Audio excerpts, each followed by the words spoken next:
பாரதிய ஜனதா மற்றும் RSS உள்ளிட்ட சங் பரிவார் அமைப்புகள் ஒவ்வொரு தேர்தலிலும்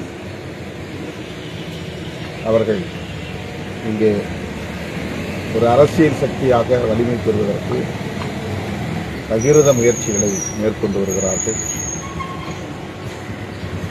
அவர்கள் தேர்தலிலே வெற்றி பெற வேண்டும் என்பதை விட தமிழகத்தில் நிலை கொண்டிருக்கிற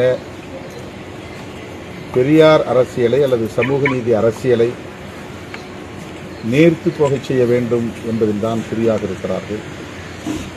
இன்னும் குறிப்பாக சொல்ல வேண்டுமானால் திராவிட கட்சிகளில் ஏதேனும் ஒன்றை பலவீனப்படுத்தி அவர்கள் இங்கே காலூன்றி நிற்க வேண்டும். பின்னர் அடுத்த திராவிட கட்சியையும் அழித்தொழிக்க வேண்டும் என்பது அவர்களின் நோக்கமாக இருக்கிறது. திமுக, அதிமுக என்கிற இரண்டு அரசியல் கட்சிகளை வலுவிழக்கச் செய்ய வேண்டும் என்பதையெல்லாம் தாண்டி இங்கே நிலை கொண்டிருக்கிற சமூக நீதி அரசியலை வலுவிழக்கச் செய்ய வேண்டும். அதுதான் பாஜகவின் உண்மையான நோக்கம், உள்நோக்கம். ஆனால் இவற்றையெல்லாம் அறிந்தும் கூட அதிமுக ஒரு வரலாற்று பிழையை செய்திருக்கிறது. 2021ஆம் ஆண்டு நடைபெற்ற சட்டமன்ற பொதுத் தேர்தலில் படுதோல்வியை சந்தித்த நிலையிலும் மீண்டும் பாஜகவோடு கூட்டணி வைப்பது என்பது அதிமுகவுக்கு மிகப்பெரிய பாதிப்பை ஏற்படுத்தும் என்பதை உணர்ந்தும் இந்த முடிவை எடுத்திருப்பது அதிர்ச்சி அளிக்கிறது. அதிமுகவுக்கு ஏற்படுகிற பின்னடைவு என்பதையெல்லாம் தாண்டி பாஜகவை வாக்கு வங்கி ரீதியாக வலிமைப்படுத்துவதற்கு துணை போகிறது என்பது ஒரு வரலாற்று பிழை. அதிமுக மீண்டும் சிந்திக்க வேண்டும், மறுபரிசீலனை செய்ய வேண்டும்.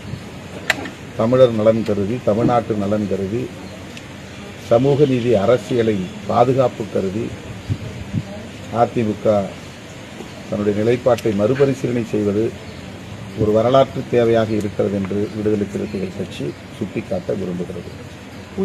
முதல்வரின் கருத்தை முழுமையாக நாங்கள் வரவேற்று ஆதரிக்கிறோம். உச்சநீதிமன்றத்தை விமர்சனம் செய்த இந்திய குடியரசு துணைத் தலைவரை தமிழக ஆளுநர் திரு RN ரவி நீங்கள் சந்திச்சிருக்காரு. ஏற்கனவே உச்சநீதிமன்றம் சூப்பர் நாடாளுமன்றமாக செயல்படுது அப்படின்னு விமர்சனம் பண்ணது சர்ச்சையாச்சு. அவர் தமிழக ஆளுநர் இன்னைக்கு சந்தித்து பேசியிருக்காரு. சந்திப்பு எப்படி பார்க்குறீங்க? அவர்கள் சந்தித்துக் கொள்வதிலே ஆச்சரியப்படுவதற்கு ஒன்றுமில்லை. அவர்கள் எல்லோரும் RSS பயிற்சி பாசறையில் வளர்ந்தவர்கள். ஆகவே ஒரே கண்ணோட்டத்தில், ஒரே சிந்தனை ஓட்டத்தில் இருப்பவர்கள். எனவே இந்த சந்திப்பு ஒன்றும் அதிர்ச்சிக்குரியதல்ல. இந்திய குடியரசு துணைத் தலைவருடைய கருத்து உச்சநீதிமன்றத்தை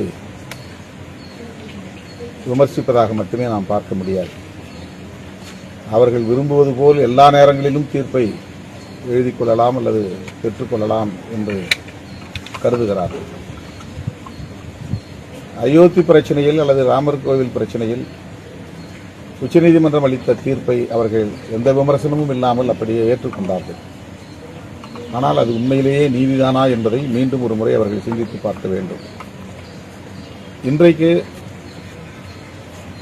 அரசமைப்பு சட்டத்தின் பாதுகாப்பை முன்னிறுத்தி உச்சநீதிமன்றம் இந்த பல்கலைக்கழக மசோதாக்களை அங்கீகரித்திருக்கிறது. ஆளுநர் ரவி அவர்களின் அடாவடி போக்கு என்பது அரசமைப்பு சட்டத்தை அவமதிக்கும் செயலாகும். குடியரசுத் தலைவர் தலையிட்டு அரசமைப்பு சட்டத்தை பாதுகாத்திருக்க வேண்டும். ஆனால் குடியரசுத் தலைவரும் அந்த கடமையை தவறிய நிலையில் உச்சநீதிமன்றம் தலையீடு செய்கிறது. பாராளுமன்றம் எல்லாவற்றையும் விட அதிகாரம் மிக்கது என்றாலும் கூட, மக்களவைதான் வலிமை மிக்கது என்றாலும் கூட, நாடாளுமன்றம், உச்சநீதிமன்றம், குடியரசுத் தலைவர் எல்லாவற்றையும் தாண்டி வலிமையானது அரசமைப்பு சட்டம். அந்த அரசமைப்பு சட்டத்திற்கு ஆபத்து நேருகிற போது குடியரசுத் தலைவர் தாமாக முன்வந்து அதை பாதுகாக்க வேண்டும். பெரும்பான்மை என்கிற அடிப்படையில் அடாவடித்தனமாக அரசமைப்பு சட்டத்தையும் காலில் போட்டு மிதித்து சட்டங்களை இயற்றுவார்கள் என்றால் அரசமைப்பு சட்டத்தை யார் பாதுகாப்பது? இந்த கேள்வி எழுகிற போது உச்சநீதிமன்றம் தலையீடு செய்திருப்பது வரவேற்கக்கூடிய ஒன்றாகும். எனவே குடியரசு துணைத் தலைவருடைய கருத்து வெறும் உச்சநீதிமன்றத்திற்கு எதிரான கருத்து அல்ல, அது அரசமைப்பு சட்டத்திற்கு எதிரான கருத்து.